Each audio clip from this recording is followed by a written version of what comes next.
Muda Katolik, selamat datang di podcast Sepulang Misa atau PSM. Podcast yang dipersembahkan oleh OMK Santo Yosef Denpasar.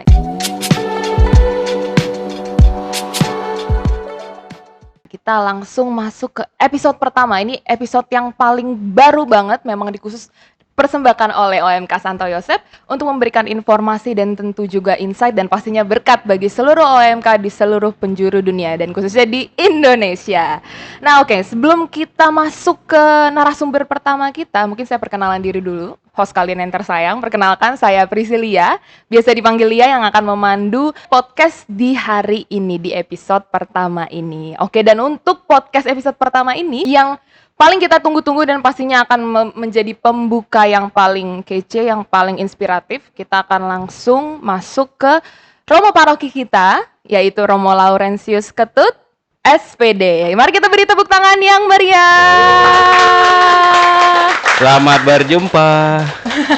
Romo, apa kabar? Kabar baik, selalu Puji baik. Tuhan, selalu sehat Romo? Sehat selalu. Puji Tuhan. Romo Kepala Paroki Santo Yosef Denpasar. Romo, sebelum kita masuk ke topik yang lagi hangat banget nih, karena sekarang kita lagi Prapaskah, Romo.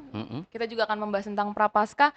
Boleh Romo perkenalkan diri dulu, Romo, nama panjang Romo, terus Romo sudah berkarya di Paroki Santo Yosef sudah berapa lama?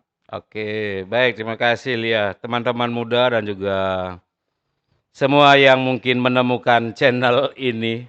Salam jumpa. Saya Romo Laurentius Ketut Supriyanto, SPD.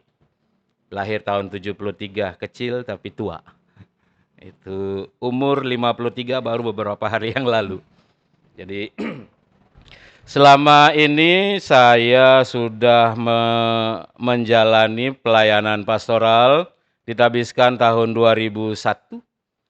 Sesudah 2001 saya ditugaskan ke Flores selama 6 bulan untuk bersama teman-teman yang menerima tabisan di tahun yang sama dan juga para bruder yang menerima atau mengucapkan kaul kekalnya pada tahun itu. Kami menjalani masa orientasi pastoral. Orientasi kami jalani selama 6 bulan di Maumere. Kesempatan yang baik sebagai seorang imam berkeliling di wilayah Flores yang sebelumnya sangat gelap untuk saya. Sesudah itu saya ditugaskan dan sebagai penugasan yang pertama saya bertugas di Provinsi SVD Ruteng. Dan SVD Ruteng kemudian mengutus saya pergi ke Tambolaka di Sumba Barat Daya sekarang. Dulu hanya dikenal sebagai Sumba Barat. Dari Sumba saya kemudian ditarik kembali ke provinsi yang mengasuh saya sejak masuk SVD, ke Provinsi SVD Jawa, lalu ditugaskan di Pademangan, Paroki Santo Alfonsus selama 89 hari. Dan kemudian dengan SK yang baru saya ditugaskan masuk ke Paroki Santo Mikael Keranji. Di sanalah saya bertemu dengan moderator kita. Waktu itu masih imut kecil, masih TK. Sekarang sudah jadi orang muda. Lalu dari Keranji saya menerima perutusan baru ke Batam, di Lubuk Baja, Santo Petrus selama kurang lebih 9 bulan. Dan sesudah itu penugasan baru saya terima berangkat ke Palangkaraya di paroki baru yang sama sekali baru lahir, Paroki Yesus Gembala Baik. Itu selama 6 tahun. Dan sesudah 6 tahun ada di sana akhirnya diutus kembali ke wilayah distrik SVD Bali Lombok. Tepatnya mendapat perutusan pertama di Paroki Santo Petrus, Monang Maning atau Denpasar Barat. Kemudian karena ada tugas dan perutusan lain, dari Santo Petrus saya ditugaskan ke Paroki Tritunggal Maha Kudus Tuke.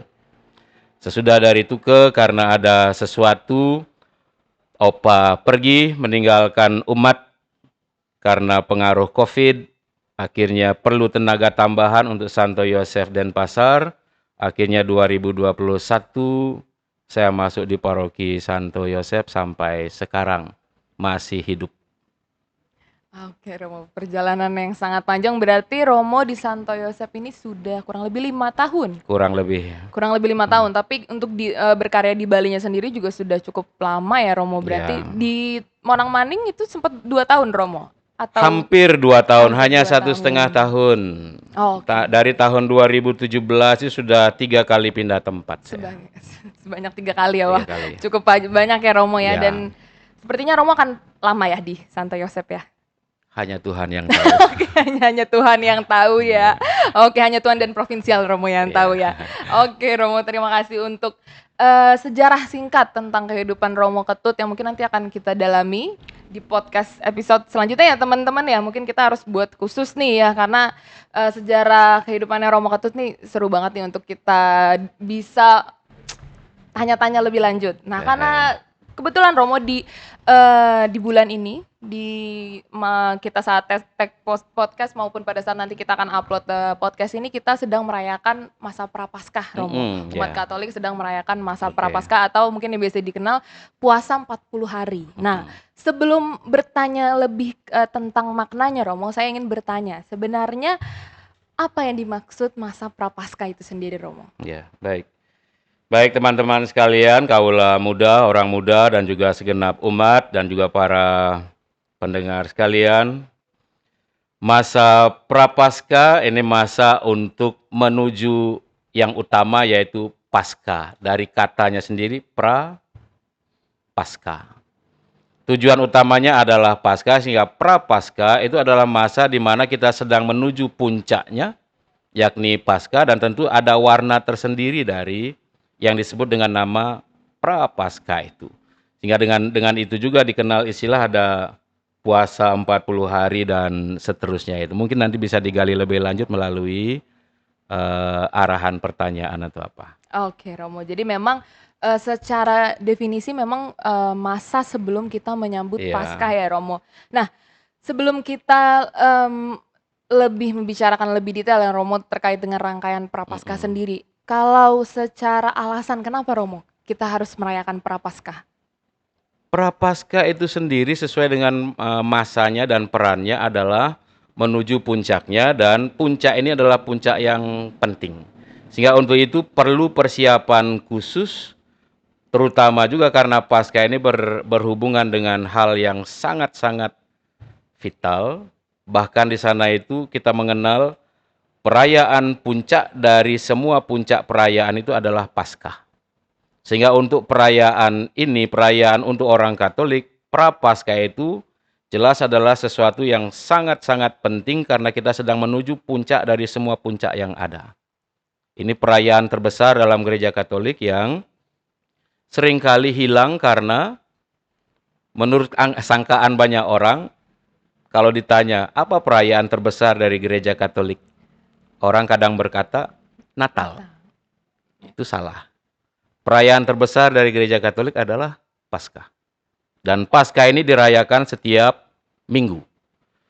Pada mulanya memang perayaan Paskah terjadi hanya 1 kali.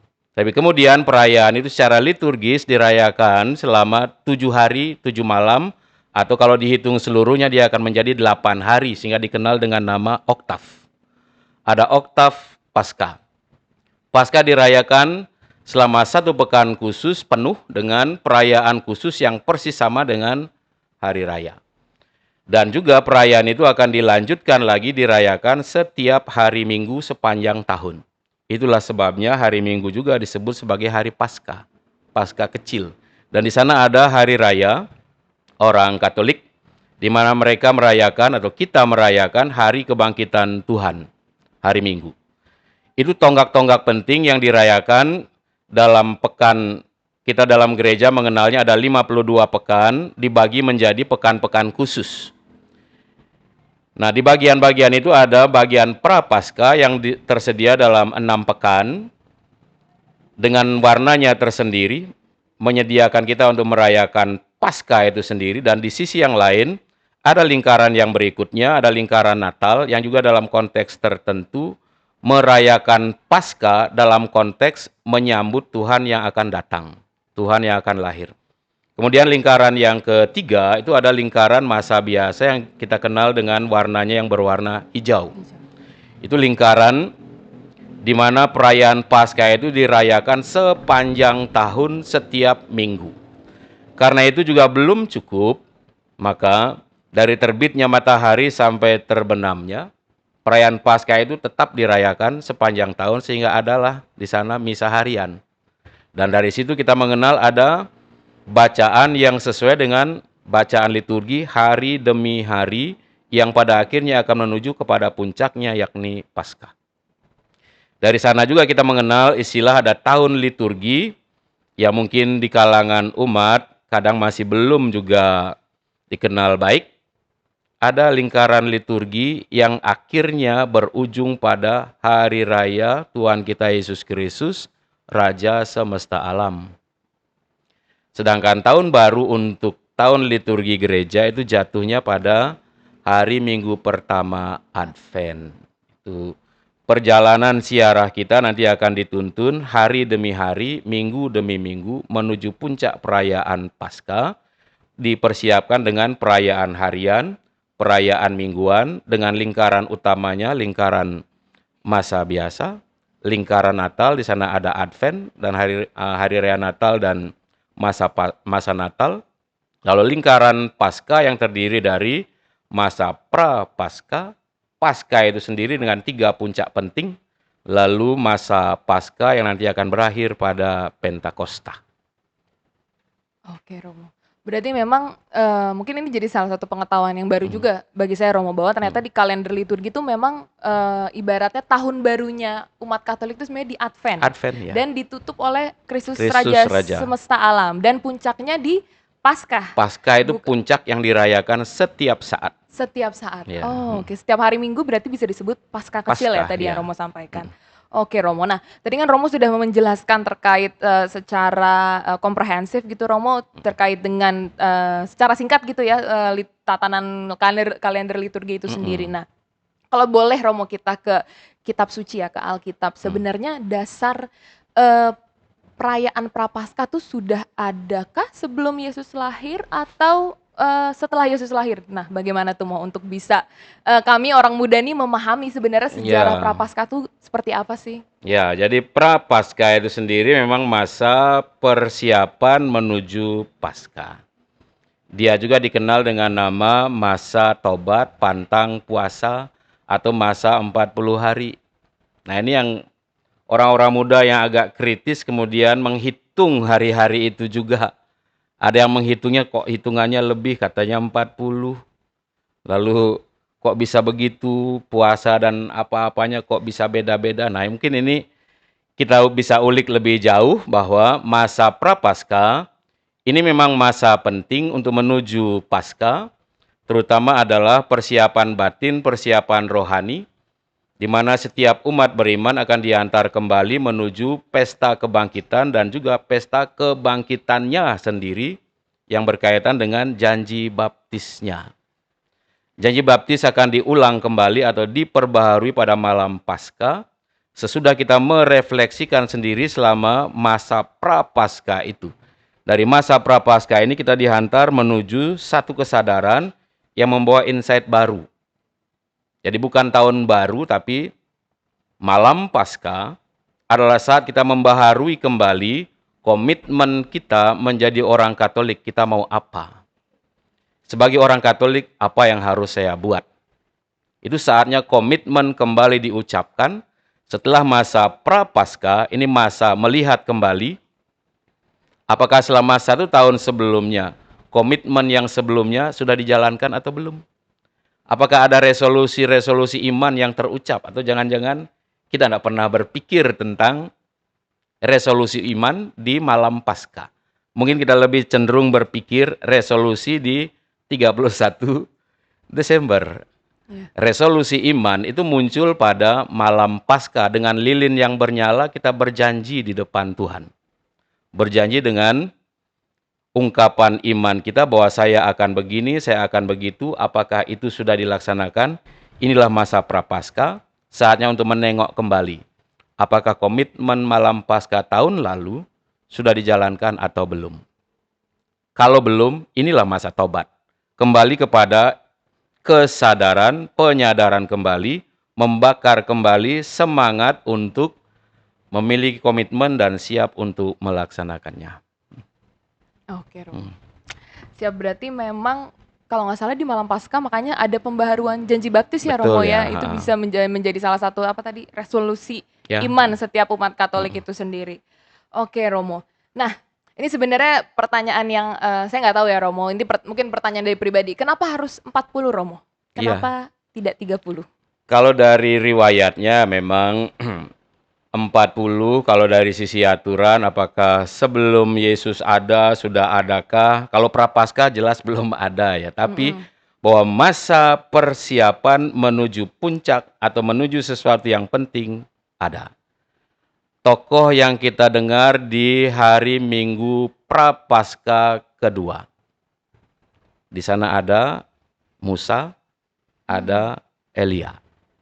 Dua tokoh penting yang kedua-duanya adalah dua tokoh yang juga menyiapkan peran pentingnya dengan masa persiapan khusus. Persiapan khususnya apa? Puasa. Dan puasanya berapa lama? 40.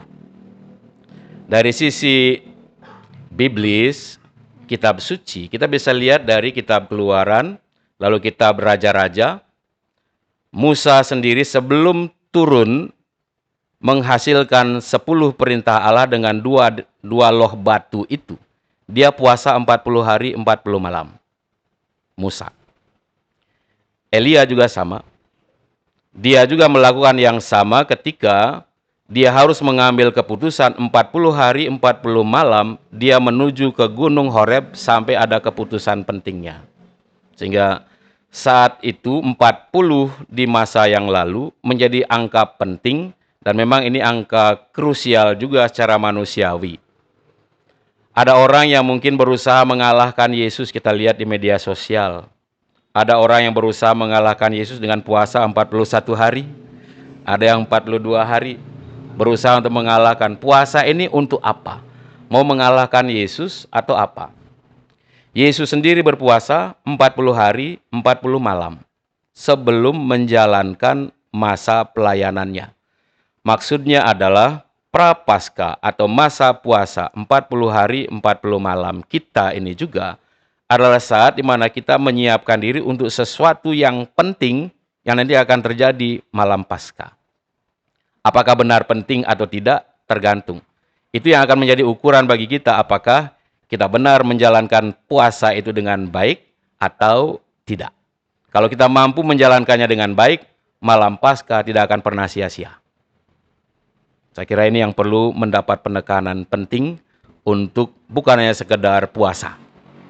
Ya, berarti bukan hanya sekedar puasa itu bukan hanya masalah puasa fisik ya, Romo, tapi juga memang mempersiapkan batin untuk bisa ke tahap malam Paskah itu yang merupakan resolusi iman yang tadi Romo sampaikan ya. Oke, baik Romo. Nah Romo, kan tadi kan sudah menjelaskan nih sedikit tentang sejarah dan kenapa 40 hari yang ternyata juga Musa ada juga di Keluaran bahwa melakukan puasa juga selama 40 hari. Nah Romo, kita mau sedikit ke ini rangkaian dari Prapaskah itu sendiri sampai ke Paskah. Itu kan kita mulai dari Rabu Abu. Rabu Abu Nah, ya. ini salah satu pembicaraan yang mungkin akan memakan waktu Romo. Karena saya penasaran banget, kenapa Rabu Abu itu ditandai dengan abu? Apa sih yang menandakan atau yang menjadi makna terdalam dari Rabu Abu itu sendiri? Abu ya. Abu pertama, abu itu diambil dari daun palma dari perayaan Minggu Palma tahun sebelumnya. Pemusnahan dari keagungan kemuliaan yang sudah dialami pada hari Minggu Palma tahun sebelumnya. Kebiasaan yang sangat baik dari umat beriman bahwa umat membawa daun palma itu ke rumah dan menyimpannya karena daun palma itu adalah simbol kemenangan, simbol damai. Dan itu disimpan di rumah masing-masing lalu dibawa kembali ke gereja untuk dijadikan abu. Dan dari abu ini kemudian diberkati kembali lalu dijadikan tanda di dahi umat beriman. Mengapa memang abu? Karena memang kembali ke kisah adanya kita manusia. kamu dari abu, dan kepada abu kamu akan kembali. Abu itu hidup karena dihembusi nafas oleh roh ilahi. Mengingatkan kita tentang kehinaan kita secara manusiawi, bahwa kita ini hanya sekedar abu. Abu yang diberi kesempatan dengan nafas ilahi. Kalau nafas itu sudah diambil, kita akan kembali menjadi debu. Sehingga pada hari Rabu Abu, kalimat yang terdengar, selain ada ucapan, bertobatlah dan percayalah kepada Injil, ada satu versi yang karena panjang seringkali ditinggalkan. Ingatlah bahwa engkau ini abu, dan kepada abu engkau akan kembali. Lebih panjang, dan ungkapan ini mengungkapkan bahwa perayaan Rabu Abu adalah saat kita kembali sadar bahwa kita ini hanyalah debu, abu, di hadapan Tuhan, dengan rasa syukur bahwa kita masih diberi hembusan nafas itu. Abu di dahi atau di kepala, ini sudah ada sejak perjanjian lama. Memasukkan kepala ke dalam pasir itu dahulu. Itu simbol meratakan diri dengan abu, menyamakan diri dengan abu. Orang-orang yang di padang gurun, yang ada banyak debu dan pasir, seperti juga Daud pernah melakukannya, mereka yang di Niniwe juga melakukannya. Mereka menyamakan dirinya kembali, menyadarkan dirinya kembali bahwa mereka ini hanya abu di hadapan Tuhan dan mereka tak berdaya. Ketika kepada mereka orang Niniwe dikatakan 40 hari lagi Niniwe akan ditunggang balikkan. Apa yang mereka lakukan? Mereka berpuasa, duduk di lantai, duduk di tanah, lalu menimpakan dirinya dengan abu. Ini adalah simbol tobat yang mengatakan kepada diri mereka sendiri bahwa mereka itu hanya abu, tidak lebih. Mereka hanya abu yang kalau di hadapan Tuhan mereka tak ada apa-apanya. Kita juga mengalami hal yang sama itu. Abu diletakkan di dahi, atau kalau imam biasanya akan menaburkan kepala atau ditaburi abu itu di kepala. Imam. Umat biasanya ditandai dengan salib di dahi. Kadang orang berkata, kalau belum terima abu di hari Rabu Abu, belum mantap. Itu bukan jimat. Karena ada orang yang berkata, kalau belum diberi tanda dengan abu itu, rasanya kurang mantap. Maka ada umat yang menerima abu, kalau belum terima atau tidak sempat terima di hari Rabu Abu, ada yang terima hari Kamis, hari Jumat, sehingga ada Jumat Abu, ada Sabtu Abu, dan sebagainya. Apakah boleh? Silakan. Itu membawa kita pada kesadaran tentang betapa hinanya kita di hadapan Tuhan. Kita itu abu yang akan kembali menjadi abu. Diletakkan di kepala karena apa yang tertinggi dari kita itu tetap tak berharga di hadapan Tuhan. Kita tidak bisa memuliakan diri seberapapun mulianya kita. Orang-orang yang dahulu, Daud pun melakukannya. Dia melepaskan mahkotanya lalu bertobat dengan cara duduk di lantai itu, minta supaya Tuhan berbelas kasih kepadanya, dan di situ ada ungkapan tobat, penyesalan diri karena mereka pernah salah.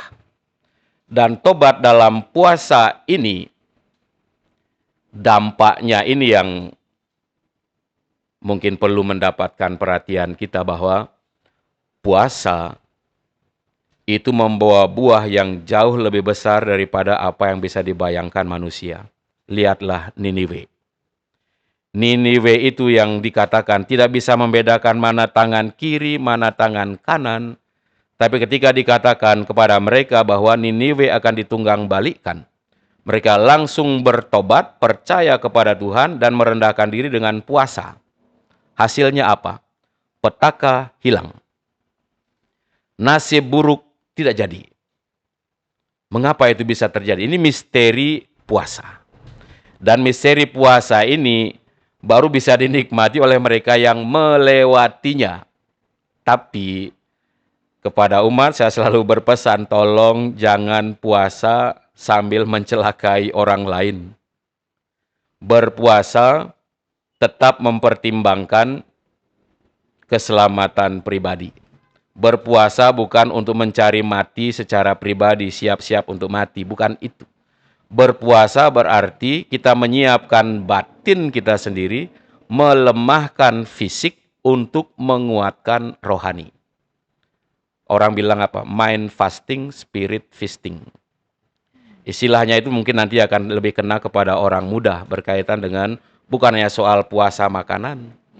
Karena pantang puasa di masa prapaskah menuju sesuatu yang penting, maka masa ini perlu menyadarkan diri bahwa kita ini abu, melihat kembali komitmen yang sudah terjadi sejak malam Paskah yang lalu. Jika ada salah, ini saatnya tobatlah sungguh-sungguh. Sehingga di hari Paskah, Kamis Putih terutama, para pendosa berat akan diterima kembali oleh gereja. Mereka yang bertobat sungguh-sungguh akan diterima kembali. Dan ini gereja membuka pintunya lebar-lebar seperti Bapa yang baik, menerima kembali anak-anaknya yang pergi jauh, sejahat apapun dia, kalau dia pulang, tangan gereja tetap terbuka. Oke, Romo.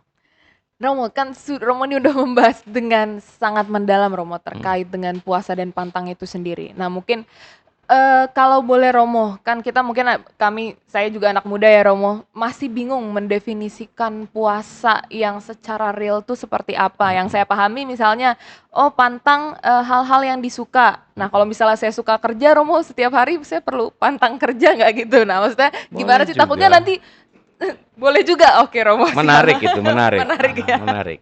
Asal hasilnya juga tanggung sendiri toh. Iya benar sih Romo. Nah takutnya jadi ada persepsi yang kurang tepat gitu. Nah sebenarnya dari sisi mungkin orang muda sendiri tuh memaknai pantang dan puasa ini harusnya seperti apa sih Romo? Ya, ini kembali kepada masing-masing, tetapi landasannya tetap adalah hukum gereja. Kita punya aturan untuk pantang dan puasa. Puasa kita itu ada pada mereka yang sudah dianggap dewasa dan siap untuk itu. Jadi tidak semua orang wajib puasa. Lalu juga dalam kaitan dengan pantang adalah mereka yang sudah memang siap untuk itu. Secara umur jelas. Lalu untuk berpuasa juga yang perlu disadari adalah puasa, pantang, artinya tidak makan atau mengurangi atau menahan sesuatu. Ini memang berguna bukan hanya secara fisik. Bahwa puasa itu artinya tidak makan, betul. Itu arti pertama. Puasa artinya tidak makan. Pantang artinya tidak mengonsumsi, tidak menerima, tidak memakai, atau yang sebagainya itu. Artinya mengurangi, menahan sesuatu yang biasanya sudah dilakukan atau diterima.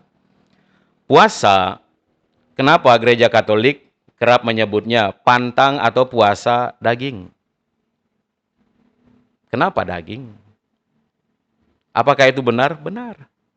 Dan puasa daging itu ada yang mengaitkannya dengan bahwa Kristus yang disalibkan, dagingnya rusak hancur. Sehingga orang Katolik selama masa Prapaskah diingatkan kembali, daging Yesus hancur, dan sebagainya. Kulitnya rusak semua, dagingnya hancur. Karena paku yang ada cambuk yang ada pakunya itu. Rusak semua. Kemudian yang mungkin lebih perlu untuk kita dalami dan mengerti adalah apa efek makan daging. Orang bilang apa? Engkau adalah apa yang engkau makan. Ya. Kalau saya makan jengkol, bau badan saya jengkol. Saya makan pete, kencing itu pete. Betul. Kalau saya makan daging, hidup saya bagaimana? Persis seperti daging. Tapi daging apa? Daging yang mati. Karena daging dari fisiologi, dari biologi, dari ilmu makan dan sebagainya itu, kita bisa menemukan bahwa daging, biasanya kita kan makan tidak seperti orang Jepang nih. Kalau orang Jepang itu biasa makan daging mentah, tapi ya itu tetap namanya, minta maaf, bangke. Itu adalah binatang yang mati, yang tidak lagi bernyawa. Memakan sesuatu yang disebut dengan istilah lebih jelasnya, yang lebih jelasnya itu bangkai. Hasilnya apa? Bangkai. Maka orang Katolik berusaha untuk menahan diri, kurangi makan itu supaya energi yang muncul dari bangkai ini jangan lagi muncul. Sehingga dari perjanjian lama juga kita mendapati Daniel, Hananya, Asaria, Misael, yang lain makan daging, minum anggur, mereka tidak, vegetarian.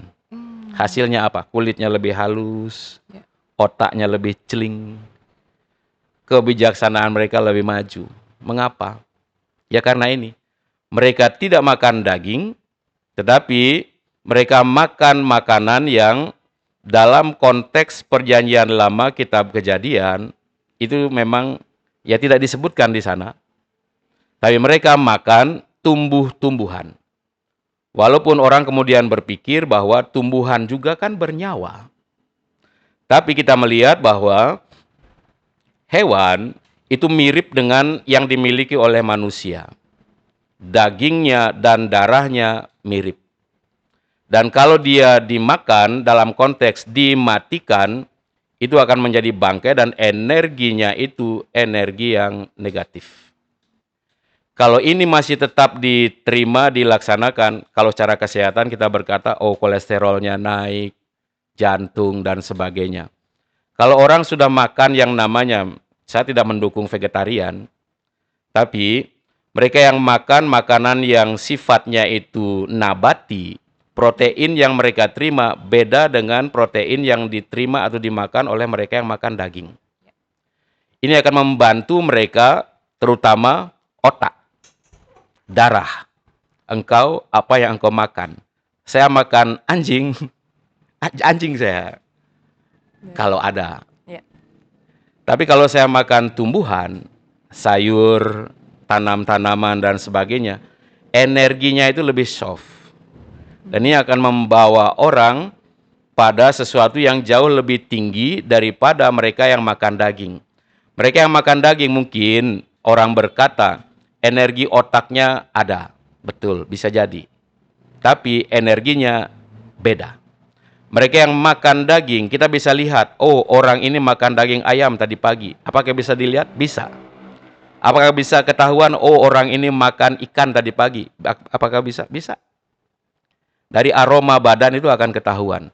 Dan lebih detailnya lagi bahwa ini akan mempengaruhi otak, dan dari otak akan mempengaruhi hati, batin, dan kemudian akan mempengaruhi bagaimana saya akan hidup hari ini.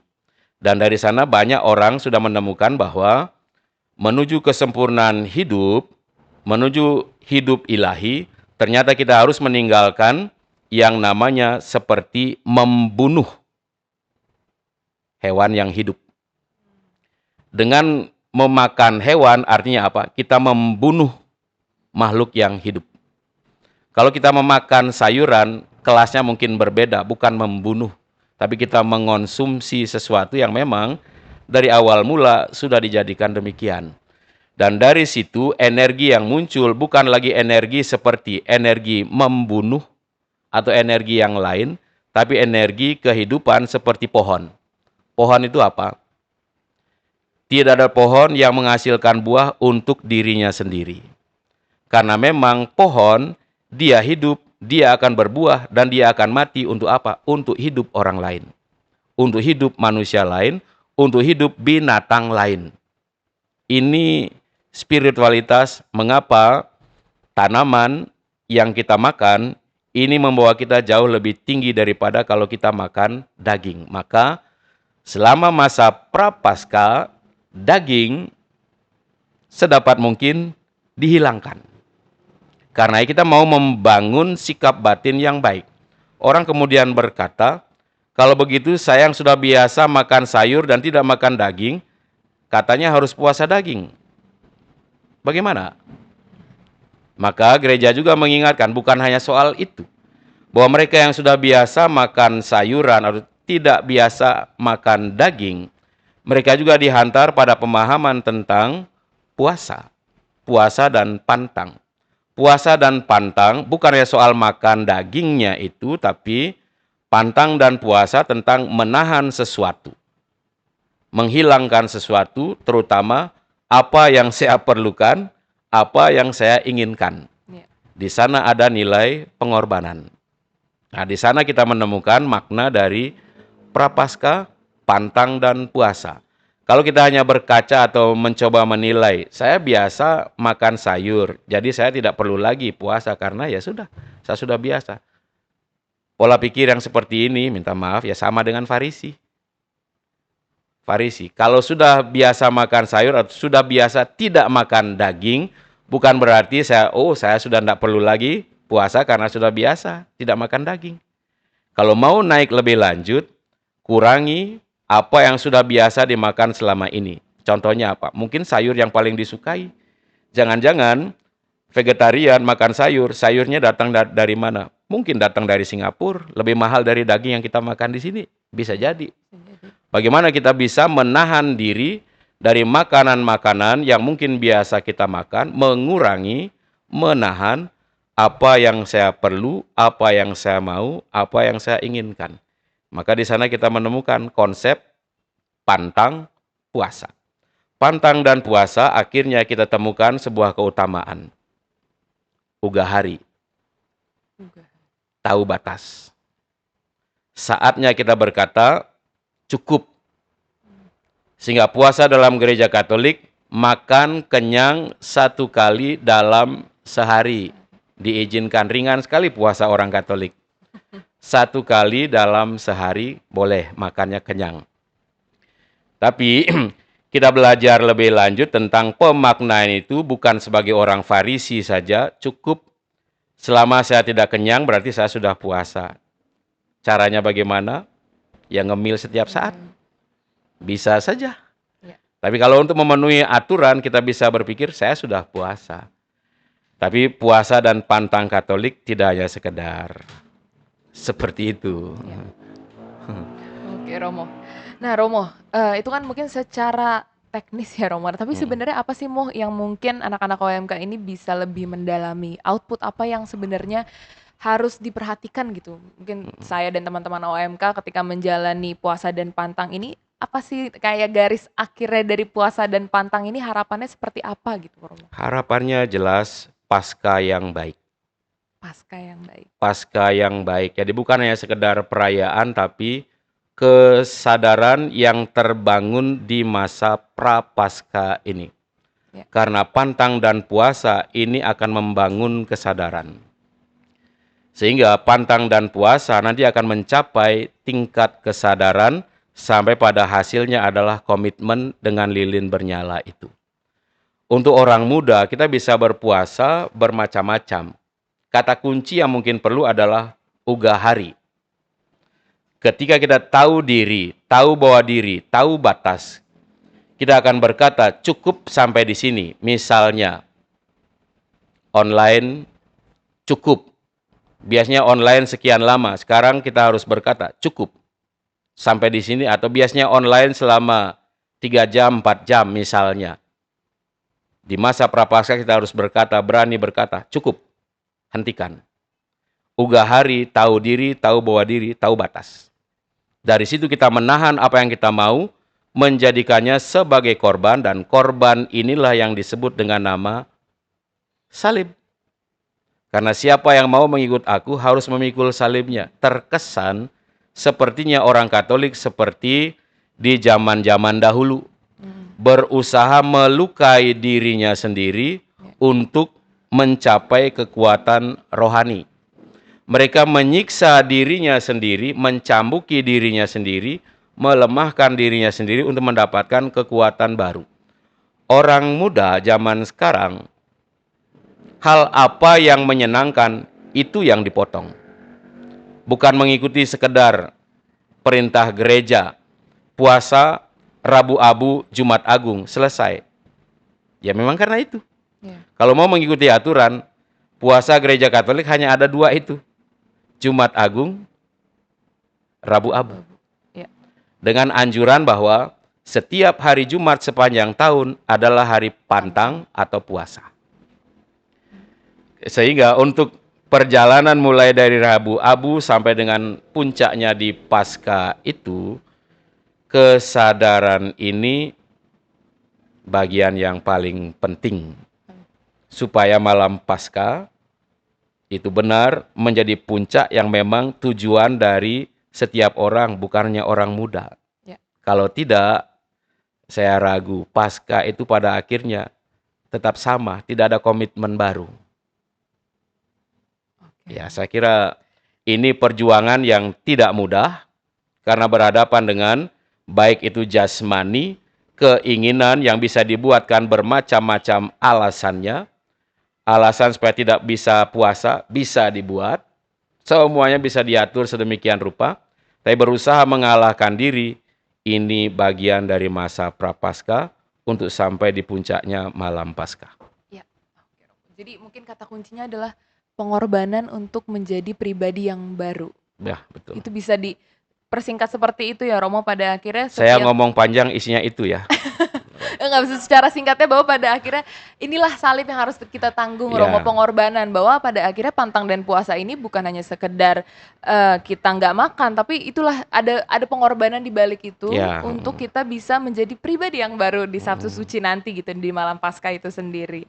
Oke Romo, nah tadi Romo sudah menjelaskan dengan sangat mendetail dan sangat komprehensif. Romo, kan di Prapaskah ini juga biasanya kita diwajibkan juga Romo untuk menerima sakramen tobat, ya, Betul. sakramen pengakuan dosa nih Romo.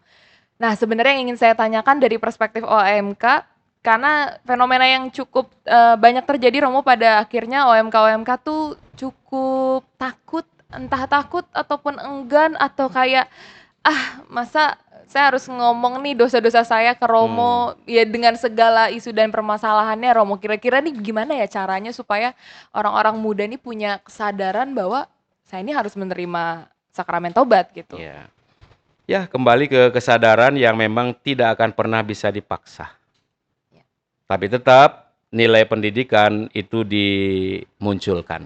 Maka dalam gereja pun ada aturan.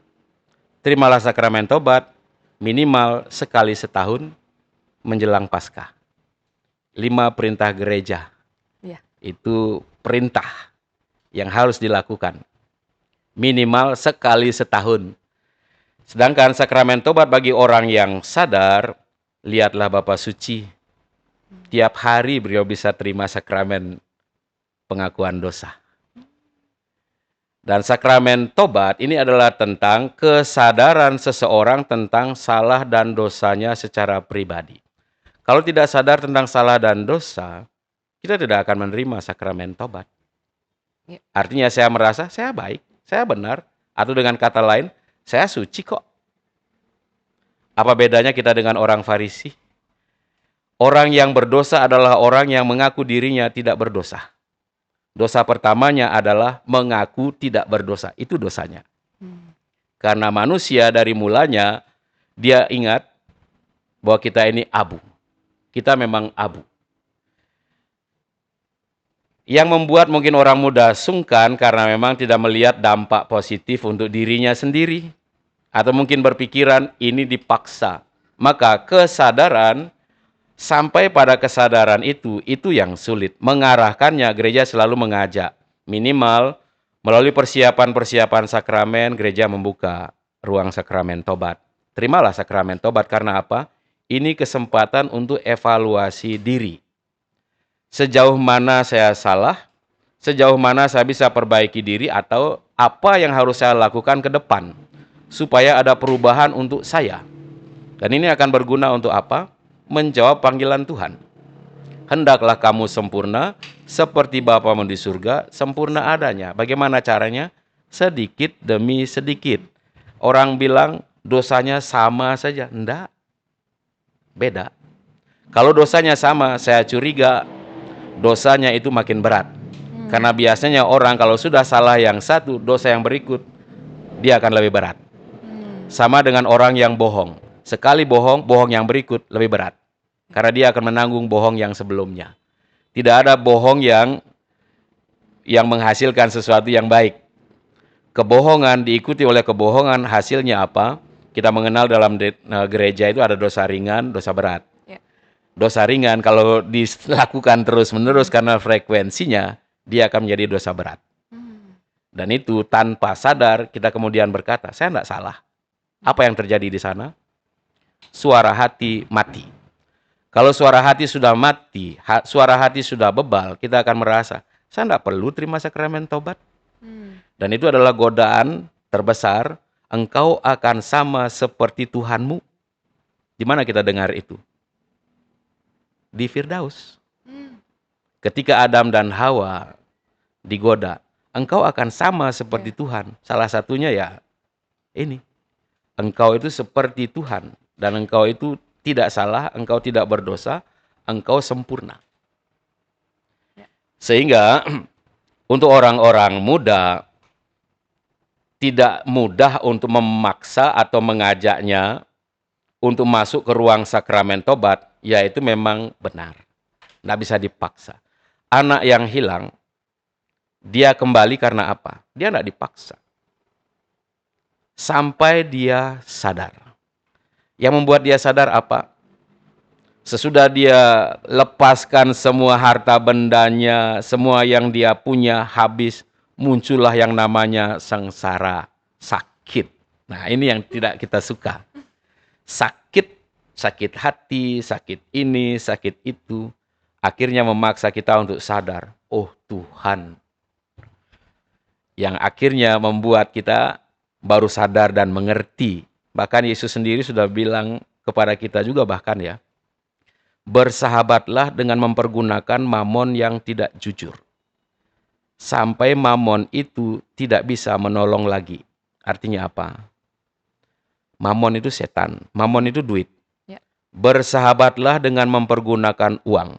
Bersahabatlah dengan mempergunakan setan. Atau bersahabatlah dengan setan sekalipun.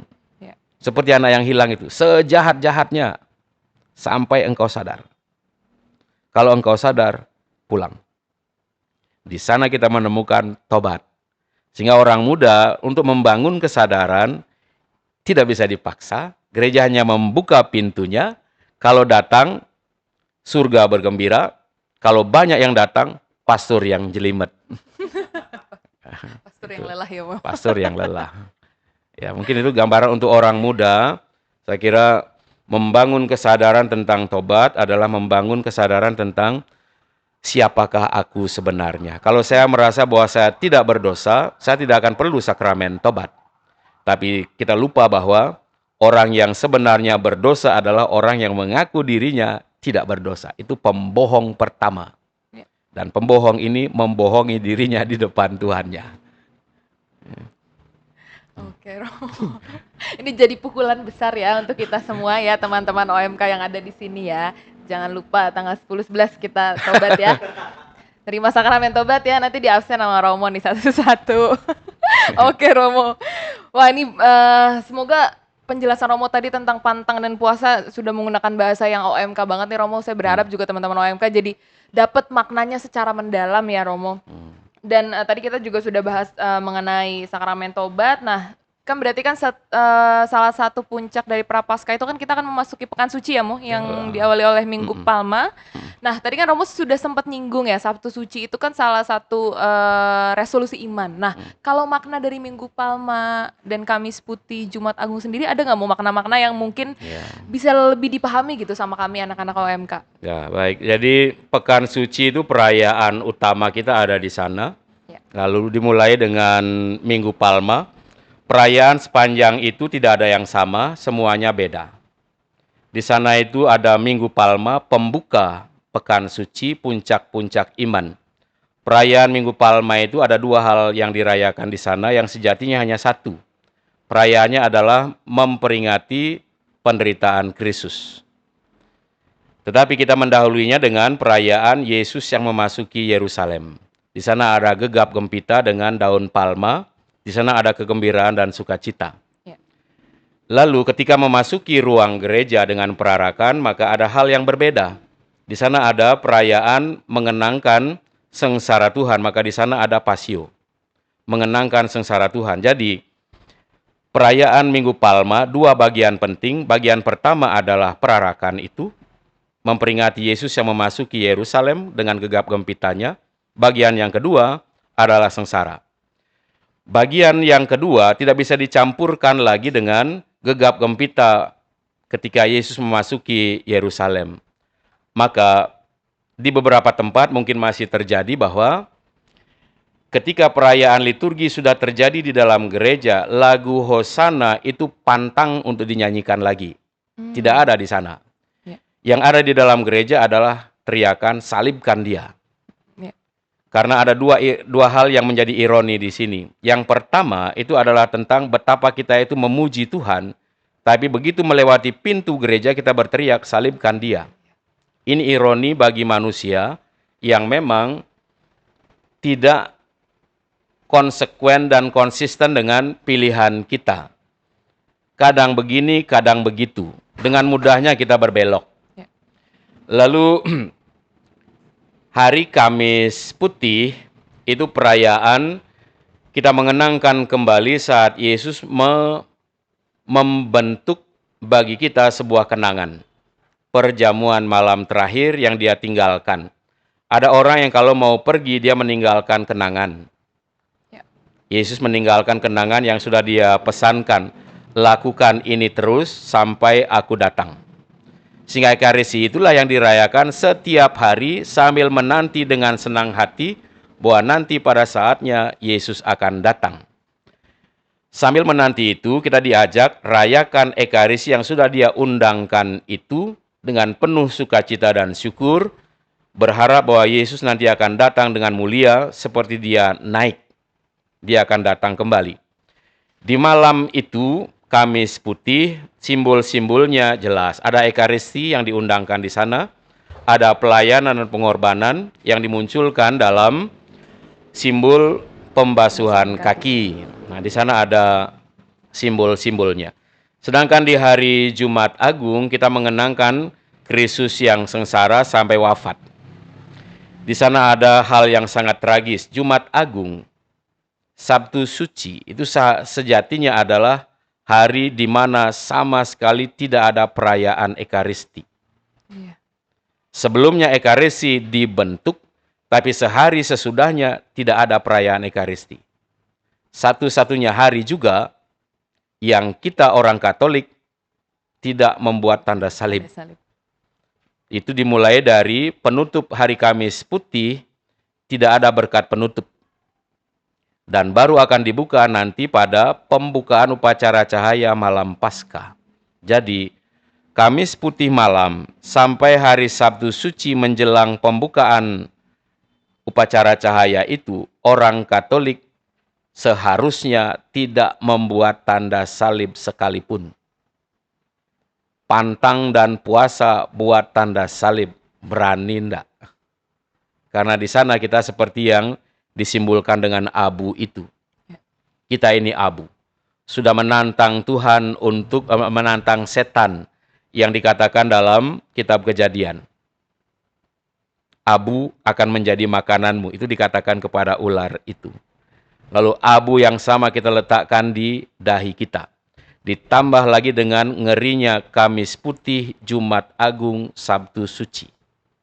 Ngerinya kalau kita sendirian tanpa Tuhan seperti Yesus yang berkata apa? Eloi, Eloi, lama sabachthani. Bagaimana rasanya ditinggalkan oleh Tuhan? Beranikah kita? Dan ini akan mengantar kita untuk sampai pada kedalaman penderitaan Kristus sendiri di hari Jumat Agung. Sungguh sangat dalam. Dan tidak dengan mudahnya kita dengan enak dan santainya seperti mengusir lalat membuat tanda salib. Tanda salib itu, tanda kemenangan ini ditandakan di dahi. Itu diperoleh dengan penuh perjuangan. Dan itu kita mau renungkan bersama di hari Jumat Agung. Bagaimana kita menghargai seorang yang mengorbankan hidupnya untuk menyelamatkan orang lain. Sabtu Suci, saat kita menanti datangnya pesta kebangkitan. Kapan, jam berapa Yesus bangkit? Tak ada seorang pun yang tahu. Kepada kita hanya diberi kabar bahwa ada gempa di sana. Sama seperti ketika Yesus wafat, ada gempa di situ. Ketika Yesus bangkit, pintu kubur terbuka. Malam itu, malam Paskah, kita mengenangkan Yesus yang bangkit. Di saat itu pula kita membaharui kembali komitmen kita dengan lilin baptis, lilin bernyala untuk siap menjadi saksi-saksi kebangkitan. Saksi kebangkitannya dengan cara apa? Nanti akan ditanya, sanggupkah saudara-saudari ini? Sanggupkah saudara-saudari itu? Sanggupkah saudara-saudari itu? Dan seterusnya. Kita mungkin dengan serta-merta menjawab, ya, saya sanggup. Lalu hasilnya bagaimana? Ini yang direfleksikan selama masa Prapaskah. Sampailah kita pada hari puncaknya di hari raya Paskah. Hari raya Paskah jatuh pada hari Minggu. Kita kadang berpikir kalau sudah merayakan malam Paskah itu sudah berarti merayakan Paskah.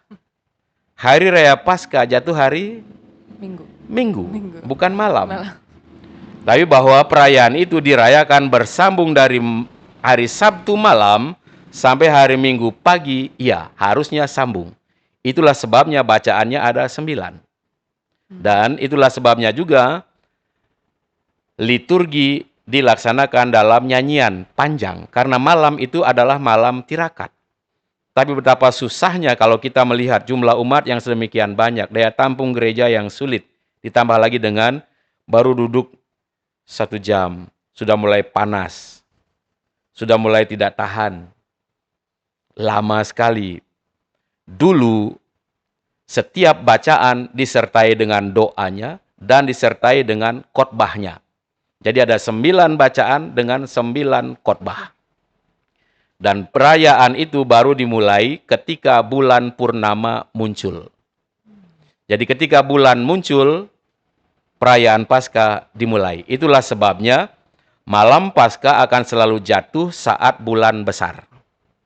Karena Paskah hitungannya adalah hari Minggu pertama sesudah purnama pertama musim semi belahan bumi bagian utara. Itu berarti Paskah akan selalu jatuh dekat dengan hari purnama. Dan Paskah Gereja Katolik dihitung berdasarkan revolusi bulan.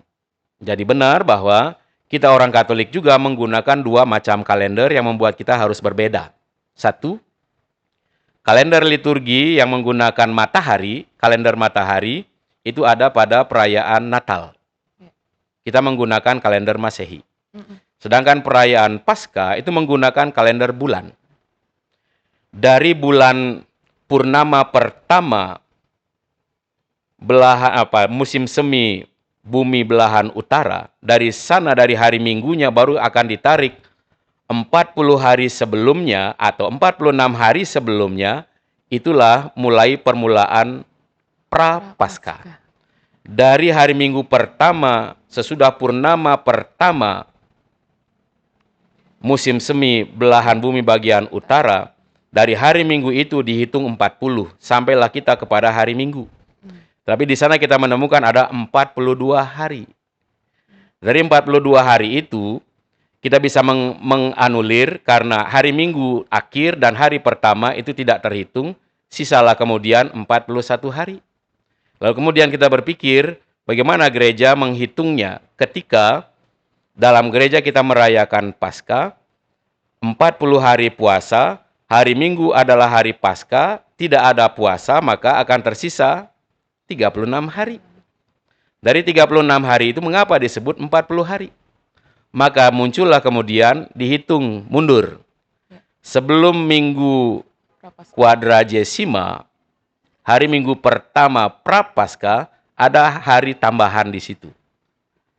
Ada 4 hari tambahan, sehingga 4 hari tambahan itu akan jatuh pada hari Rabu. Dan hari Rabu inilah yang kemudian mengingatkan kita, itulah awal masa tobat, masa pantang dan puasa dengan meninggalkan bahwa hari Minggu kita tidak puasa. Sehingga ujungnya itu nanti sampai kepada perayaan puncaknya hari raya Paskah.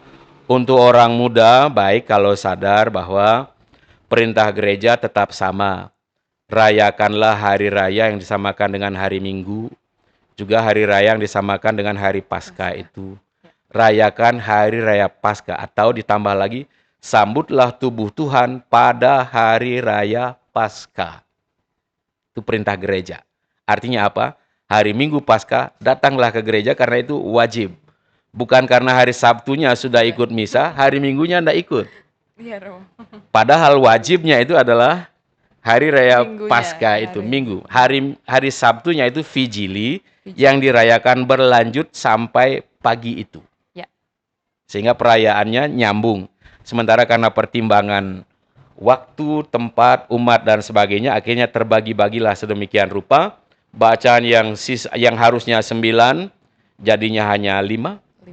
Khotbah yang seharusnya ada 9, akhirnya hanya ada 1. 1. Itu pun umat sudah mengeluh, sudah terlalu lama bacaannya, nggak usah panjang-panjang khotbahnya. Juga ditambah lagi malam Paskah akan ada pembaptisan, umat juga mengeluh, terlalu panjang, pindahkan saja ke hari yang lain. Okelah, pastoral mengalah, kita pindahkan ke hari yang lain. Demi supaya umat datang ke gereja, berdoa, bukan mengumpat-ngumpat. Kesadaran ini perlu dibangun, sehingga kita akhirnya sadar bahwa lama atau tidaknya ini tidak akan berguna. Karena kalau sudah sampai di hadapan Tuhan, waktu tidak ada. Kalau sudah sampai di sana, waktu tidak ada. Tapi selama kita masih berpikir, berdoa 5 menit, berdoa 5 menit, itu kita ada dalam lingkaran waktu. Dan kalau kita dalam lingkaran waktu, belum ada Tuhan di sana. Sebuah kunci yang baik untuk dipegang untuk hidup rohani. Siap, Romo. Wah, berat sekali pembahasan episode pertama ini, Romo. Jadi pesan yang sangat mendalam juga bagi kami, Romo. Nah, berarti Romo itu juga yang kalender Paskah mengikuti bulan itu, makanya kenapa Paskah itu berbeda-beda tanggalnya. Betul, ya, Romo ya. Oh, oke, itu menjadi itulah salah sebabnya satu Paskah itu selalu jatuh hari Minggu. Minggu, betul. Tapi tidak selalu jatuh di hari purnama. Biasanya purnama itu dalam perjanjian lama, Paskah itu dirayakan sebelum Yesus. Ya. Paskah itu dirayakan di hari purnama. Di hari purnama. Hari purnama. Oh, oke. Lalu dalam perjanjian baru, karena perkembangan lalu penyesuaian macam-macam, digunakanlah perhitungannya bahwa purnama hari Minggu pertama, sesudah purnama pertama musim semi belahan bumi bagian utara, itulah Paskah. Ya. Dan dari sana kita bisa menghitung ke belakang dan ke depan. Ke belakangnya artinya menuju ke persiapannya, kita akan menemukan Quadragesima atau hari yang ke-40 sebelum Paskah. Lalu di sana kita menemukan Rabu Abu. Ya. Lalu dari sana juga kita akan menemukan hari kedepannya, selanjutnya apa? Kapan Pentakosta, kapan kenaikan, dan kenaikan selalu jatuh hari Kamis. Karena itu hari ke-40. Ke-40, betul. Selalu jatuh di hari Kamis, lalu di sana juga akan muncul tubuh dan darah, lalu Tritunggal dan Hati Kudus. Ya. Dan semuanya itu berkaitan dengan Paskah. Betul. Hitungannya dari Paskah ini. Sesudah itu kita meninggalkan lingkaran bulan itu, lalu masuk ke lingkaran biasa. Masehi. Oh, Masehi. Masehi. Okay. Ya. Sehingga kita mengenal ada lingkaran masa biasa 1, ya. Ada lingkaran masa biasa 2. Oke, Romo, ini pengetahuan yang jadi harusnya teman-teman OMK yang nonton nih harusnya jadi semakin mendalami karena kita udah menyinggung tentang kalender liturgi. Nah, mungkin karena ini udah 1 jam ternyata tidak terasa, kita langsung, Romo, ini ada pertanyaan netizen, Mo. Oh, ya. Ada pertanyaan netizen OMK nih, tapi harusnya ada ininya, ada namanya. Pertanyaan pertama dari Andre Sergius 13. Saya vegan garis keras. Apakah saat Prapaskah saya harus pantang makan sayur dan justru jadi pemakan daging? Gimana, Romo? Pantang daging itu tetap. Karena dia akan mengurangi kita untuk yang saya sebutkan tadi, makan bangke itu. Ya. Dengan segala macam energi yang ada itu. Makan sayur ini membantu kita untuk bertumbuh secara rohani. Ya. Kalau kita mengurangi makan sayur, lalu makan daging, kita persis terbalik. Kita persis terbalik. Nah, yang perlu dilakukan menurut saya adalah, ya silakan pilih sendiri bahwa pantang dan puasa mengedepankan kepada kita tentang pilihlah bagian yang menurut masing-masing itu bagian yang paling diperlukan, bagian yang paling diinginkan, yang kalau dikorbankan rasanya sakit. Kalau sudah sampai di sana baru kita akan tahu bahwa betapa sakitnya pengorbanan. Kalau kita pilih-pilih korban ini ya yang saya suka, korbankan ya secukupnya saja. Itu artinya kita berpikir apa? Tentang titik aman. Ya. Itu artinya kita masih berpikir tentang ya sejauh aman saya akan lakukan. Tapi berkorban kalau mengikuti Kristus sampai kehilangan nyawa atau mengorbankan nyawa tanpa batas, artinya kita akan belajar mengorbankan apa yang saya suka, apa yang saya mau, apa yang saya perlukan. Termasuk juga di sana aturannya jelas, daging itu jelas, demi apa? Demi pribadi, demi perkembangan rohani. Lalu dilanjutkan, kalau memang vegan ya berarti apa yang selama ini dimakan, kurangi. Lalu makan apa? Ya makan angin. Makan angin. Makan Bisa angin. no. Setuju makan angin. Artinya itulah puasa. Betul. Tapi kurangi, paling kurang kurangi dalam konteksnya berusaha membawa ke dalam diri Ya. Pengorbanan itu. Dan pengorbanan ini akan berdampak lebih lanjut. Dampak lebih lanjutnya apa? Amal kasih. Percuma puasa kalau tidak berdampak secara sosial. Dari bagian itu kita akan menemukan bahwa pantang dan puasa berdampak pada nomor 3. Yang pertama, pantang dan puasa adalah membina diri secara rohani, rajin doa, rajin baca kitab suci. Kemudian yang kedua, kita pantang dan puasa menahan diri dari semua yang kita perlukan, yang kita inginkan dan seterusnya itu termasuk daging. Dan yang kemudian yang ketiga yang kita lakukan adalah dari pantang dan puasa itu, dari apa yang saya sisihkan, dari apa yang seharusnya bisa saya makan, saya korbankan untuk orang lain, itulah amal kasih. Di sana ada solidaritas, di sana ada APP, aksi puasa pembangunan. Di sanalah korban saya menghidupkan orang lain. Berkorban, mematikan diri sendiri supaya orang lain hidup. Yang vegan garis keras, silakan pilih sendiri. Oke, seperti itu ya Kak Andre. Berarti vegannya diganti jadi makan angin. Lanjut.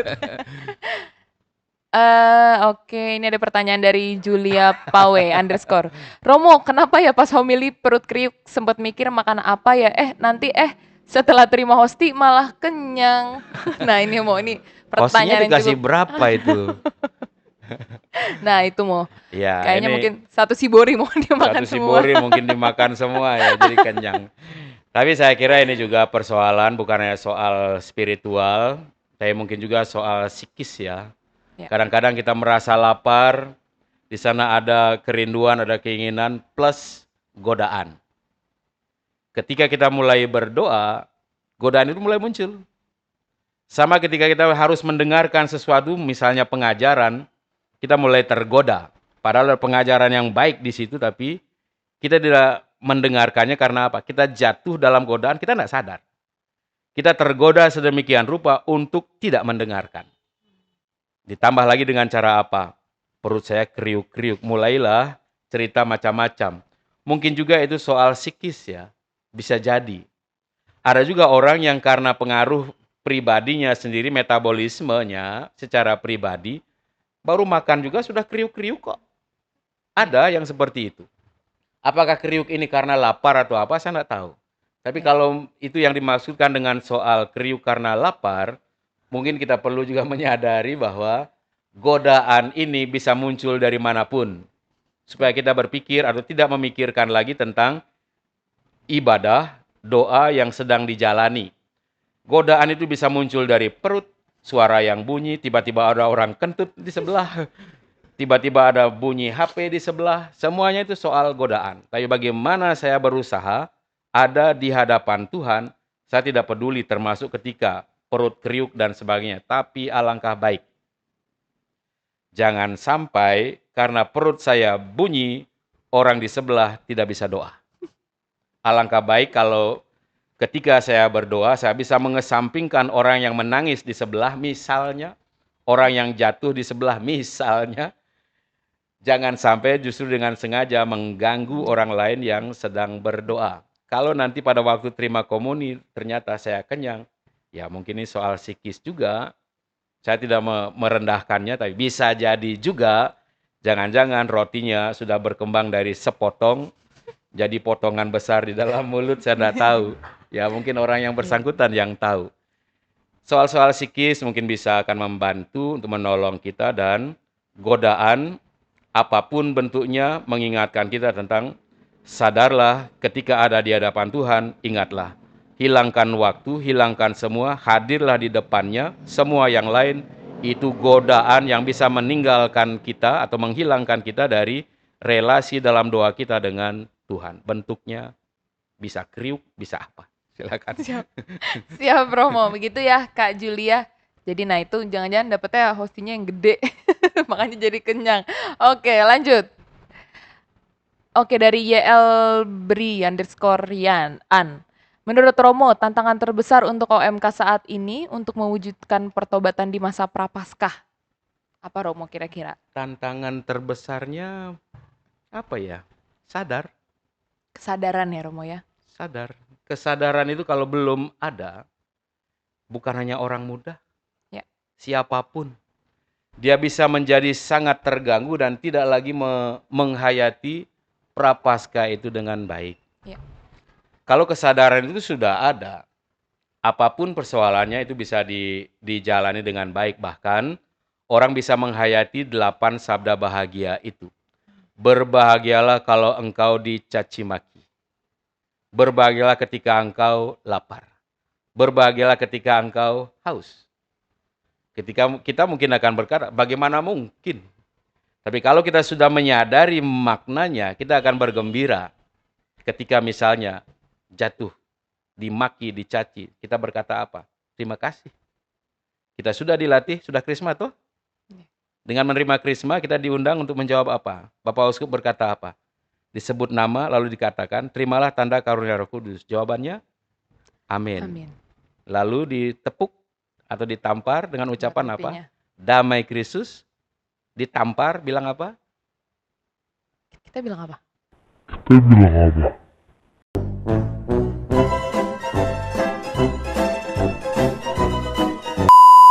Terima kasih. Terima kasih. Oh. Belajar bilang terima kasih. Oke Romo. Dan di sana akan muncul Kita bilang terima makna- kasih ya. makna dari tobat Oh iya benar-benar kita bilang masa terima prapaskah kasih. ini. Betul. Belajar untuk menghayati. Kalau belum sadar, kalau belum mengerti, seperti anak yang hilang itu. Mau jalan sejauh mungkin silakan. Mau ndak sadar, ndak mengerti, bahkan juga mau protes ke gereja, silakan. Orang akan berkata apa? Bapak ampunilah mereka karena mereka belum tahu. Itu yang ada di dalam gereja. Ketika anak-anak mungkin belum paham, belum mengerti, gereja hanya bisa berkata, Bapak ampunilah mereka karena mereka belum tahu. Ya. Nanti kalau mereka sudah tahu, mereka akan pulang pada waktunya. Harapan saya, ndak perlu sakit lah, ndak perlu menderita, kita sadar. Ya. Dan dengan kesadaran itu, orang muda tidak tertutup kemungkinan usia mungkin belum mencapai kepala 4. Tapi kedewasaan, kematangan iman itu bisa terjadi sebelum angka itu tercapai. Ya. Life start at 40 kata orang. Tidak mesti. Ada orang yang sudah mencapai tingkat kesadaran dan kematangannya sebelum mencapai itu juga ketika di masa prapaskah itu. Maka pertobatan di masa prapaskah untuk OMK, saya tidak bisa memaksa. Kita tidak bisa mencari-cari cara dan sebagainya. Kita hanya menyediakan sarana, fasilitas, event dan sebagainya. Entah kapan sadarnya, tergantung masing-masing. Siap Romo. Oke, kita lanjut ya ke pertanyaan selanjutnya. Sudah? Masih ada ya? Oke, dari Kak Armando Christopher. Apakah saat Minggu Palma kita hanya boleh menggunakan daun palem? Apakah bisa diganti dengan paku pipit, Romo? Dengan paku pipit. Paku pipit. Yang kita rayakan di hari Minggu Palma itu Minggu Daun atau Minggu Pondok Daun. Saat kita merayakan seperti orang Israel yang sudah selesai dengan perayaan. Ya. Perayaan Hari Pondok Daun. Jadi orang-orang pada waktu itu merayakan persiapan hari puncak menuju perayaan-perayaan mereka, hari raya pertanian sejatinya pada waktu itu. Sampai pada hari Pondok Daun, mereka akan membongkar daun-daun itu. Mereka bikin tenda dari daun. Ya. Dan waktu itu mereka sudah sampai pada saat mereka membongkar tenda. Orang-orang dari Nazaret pun ada di situ, di bukit yang bernama Bukit Galilea. Itu ada coupling khusus untuk orang dari Galilea. Jadi sudah diatur. Seperti kita kalau camping di Palasari misalnya, kelompok ini paroki ini tempatnya di situ, paroki itu di situ.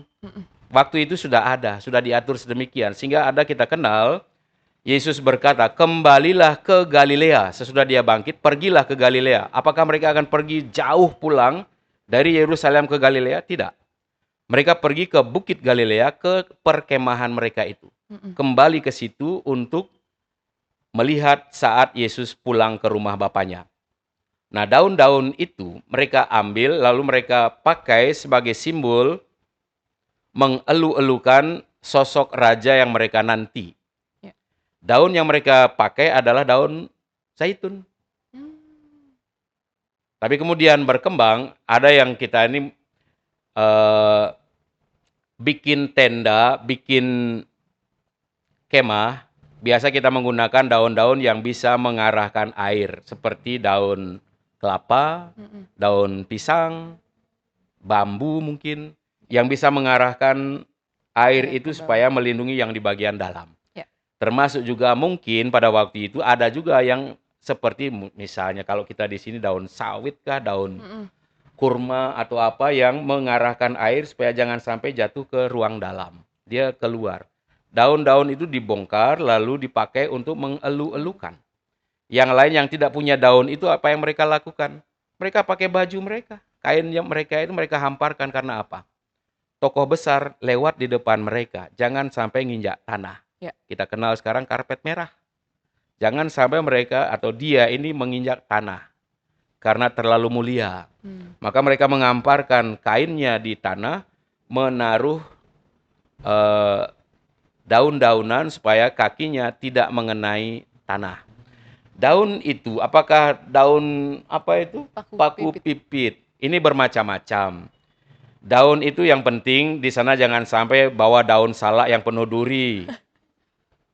Artinya apa? Jangan sampai maunya datang ke gereja malah bikin masalah. Digoyang-goyangkan tetangganya luka, berdarah dan sebagainya. Intisarinya yang dirayakan di sana adalah daun itu menyimbolkan damai, menyimbolkan sukacita.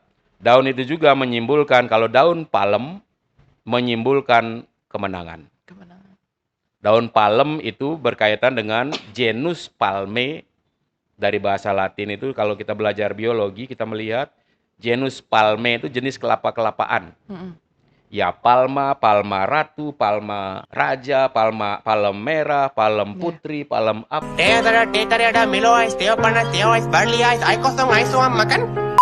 Apalah. Yang lain menggunakan janur, yang lain menggunakan paku, kurang lebih kelasnya serupa. Maka tergantung dari arah pastoral di tempat masing-masing.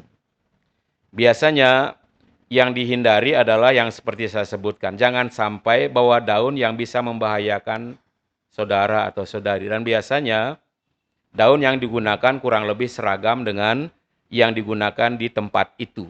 Contohnya di Tuke misalnya, mereka menggunakan janur. Di Palasari mereka menggunakan daun rotan. Di tempat yang lain mereka menggunakan daun palma, jenis palem. Ada yang menggunakan palem merah, tapi sayang orang bilang.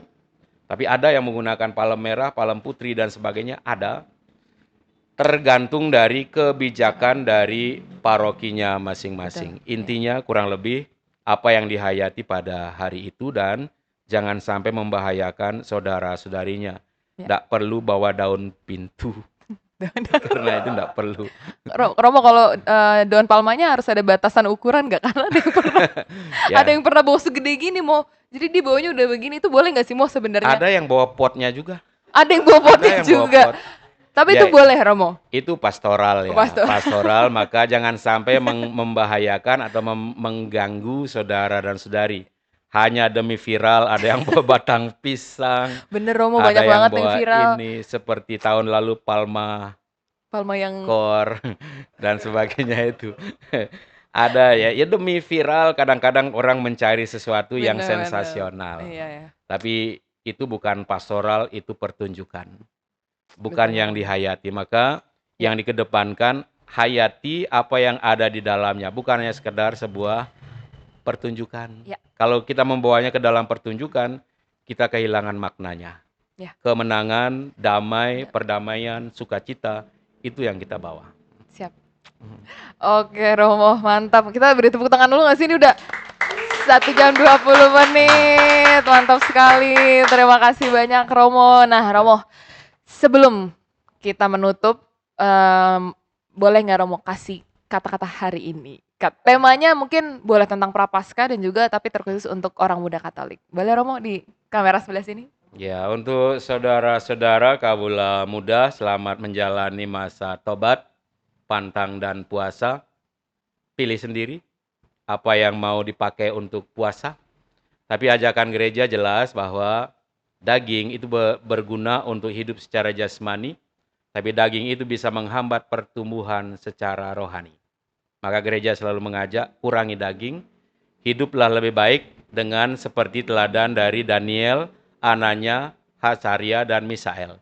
Mereka makan makanan yang sehat dalam arti bukan, minta maaf, makan bangkai. Mereka makan sesuatu dari sesuatu yang hidup untuk kesehatan mereka secara batin. Selamat menjalani masa tobat, pantang, dan puasa sampai pada komitmen nanti di malam Paskah.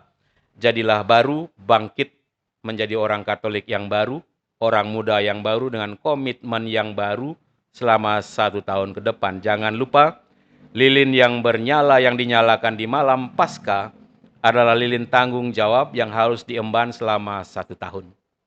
Lilin itu bukan hanya sekedar lilin yang dinyalakan lalu dibuang.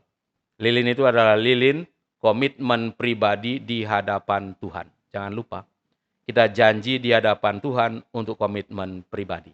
Maka jalani masa pantang dan puasa dengan baik. Apapun silakan pilih sendiri. Puasa tidak puasa, Tuhan yang tahu. Mau drama atau apa, Tuhan yang tahu. Tapi Yesus sudah mengingatkan kalau puasa, pantang, dan doa sebagainya, tutup pintu, tutup semuanya. Jangan sampai orang tahu bahwa engkau sedang berpuasa. Gapailah hidup rohani dengan baik, hendaklah kamu sempurna, seperti Bapamu di surga sempurna adanya. Tuhan memberkati. Amin. Terima kasih banyak Romo. Terima kasih banyak Romo. Sudah menjadi pembuka bagi podcast Sepulang Misa kami. Sehat selalu Romo, dan juga pastinya semoga dilancarkan kegiatan-kegiatannya. Yang penting pokoknya sehat selalu dan Jalan selalu. terus podcast orang muda, podcast apa namanya? Podcast Sepulang Misa. Podcast Sepulang Misa. Jadi setiap pulang misa ada podcastnya. Podcast. Betul. Podcastnya kadang live, berani? Nanti ya kita tentukan harinya. Mungkin live ketika 25 tahun ya. Bisa jadi ya. Nanti ya kita pokoknya ini akan tantangan tersendiri. Betul. Ya. Masih panjang pokoknya perjalanan. Ini episode pertama, makanya pembukanya harus oleh kepala paroki. Oke, teman-teman, terima kasih. Terima kasih, sukses terus orang muda. Siap Romo. Siap bersaksi di ranah orang muda dengan gayanya sendiri. Siap Romo, siap laksanakan. Oke teman-teman, terima kasih sudah menyaksikan episode pertama dan sampai jumpa di episode selanjutnya. Dadah.